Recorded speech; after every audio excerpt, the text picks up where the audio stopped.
ଭଉଣୀ ଥାନ୍ତି ସେଇ ପରିବାରକୁ ଯୌଥ ପରିବାର କୁହାଯାଏ। ବୁଝିପାରିଲ? ପରିବାର ତିନି ପ୍ରକାର, ଗୋଟେ ପରିବାର ବୁଝିପାରିଲ? ତାପରେ ଦେଖ ପିଲାମାନେ, ଏଇଟା ଦେଖୁଛ ପରିବାର, ଏଇଟା ଗୋଟେ ପରିବାର। ବୁଝିପାରିଲ ପିଲାମାନେ? ଏଠି କିଏ କିଏ ଅଛନ୍ତି? ବାପା ଅଛନ୍ତି, ମା ଅଛନ୍ତି, ଆଉ ଦିଟା ପିଲା ଅଛନ୍ତି ହେଲା, ଭାଇ ଭଉଣୀ। ଏହା ହେଉଛି ଛୋଟ ପରିବାର। ଯେଉଁ ପରିବାରରେ ଖାଲି ଶୁଣ, ଯେଉଁ ପିଲାମାନେ ଯେଉଁ ପରିବାରରେ ଖାଲି ବାପା ମା ଆଉ ଭାଇ ଭଉଣୀ ଥାନ୍ତି ସେ ପରିବାର ଛୋଟ ପରିବାର ହେଲା। ବୁଝିପାରିଲ? ଛୋଟ ପରିବାର ବିଷୟରେ ଦେଖ ପିଲାମାନେ, ଏଇଟା କଣ? ଏଇଟା ହେଉଛି ବଡ ପରିବାର। ବଡ ପରିବାର କି ଦେଖ, ଗୋଟେ ବାପା ଅଛନ୍ତି ନା ନାହିଁ, ମା ଅଛନ୍ତି ନା ନାହିଁ, 1 2 3 4 ଚାରି ଜଣ ଭାଇ ଭଉଣୀ ଅଛନ୍ତି ନା ନାହିଁ, ବଡ ପରିବାର ହବ ନା? ଦେଖ ବଡ ପରିବାର, ଶୁଣ, ଯୋଉ ପରିବାରରେ ହେଲା ବାପା ମା ଥାନ୍ତି ଆଉ ତୁମେ 4 5 ଭଉଣୀ ଯେମିତି ଥାନ୍ତି ନା ନାହିଁ, ସେ ପରିବାରରେ ଟିକେ ଗଣ୍ଡଗୋଳ ହେଇଛି ନା ନାହିଁ ଭାଇ ଭଉଣୀ ମଧ୍ୟରେ? ଦେଖ ବାପା ମା କାମ କରିବେ, 4 5 ଟା ସବୁ ପେଟକୁ ପୋଷିବେ, ତାଙ୍କ ପିଲାମାନଙ୍କୁ ବହୁତ ପରିଶ୍ରମ ହେଇଥାଏ ନା ନାହିଁ?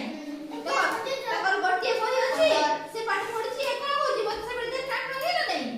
ଯଦି ବଡ ପରିବାର କଣ ହଉଛି ଦେଖ ପିଲାମାନେ, ଦେଖ ବଡ ପରିବାର ଦେଖ ପିଲାମାନେ, ଏଠି ଦିଟା ପିଲା ଭାଇ ଭାଇ ପାଖରେ ରହୁଛନ୍ତି ନା ନାହିଁ? ଏଠି ଛୋଟ ପିଲା ଗୋଟେ ଗୁରୁ ଉଠିଛି ହେଲା, ତା ବାପା ମନା କରୁଛି ଦୁଷ୍ଟାମି ହୁଅନି କହୁଛି ନା ନାହିଁ? ଏଟା ହଉଛି ଦେଖ, ଏ ପରିବାର କେତେ ଅଶାନ୍ତି ଅଛି ନା?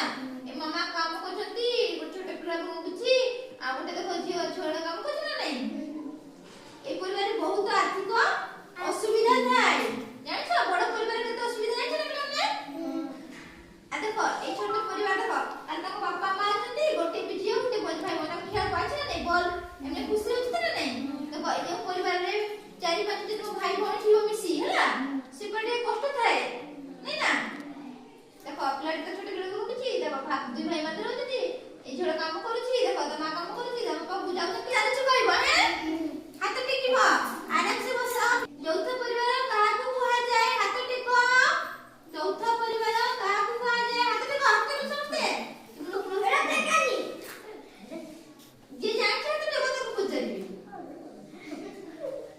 ତ ସମସ୍ତେ କହିବାକୁ ସବୁ ଆଗଭର ହବ, ଆଗଭର ହେଲେ ହିଁ ତୁମେ ଆଗକୁ ବଢି ପାରିବ। ବୁଝିପାରିଲ? ହଉ ପଚାରୁଛି, ତୁମେ କହ ହାତ ଟେକ, କହୁ ତୁମେ କହ। ଯୋଉଠି ବାପା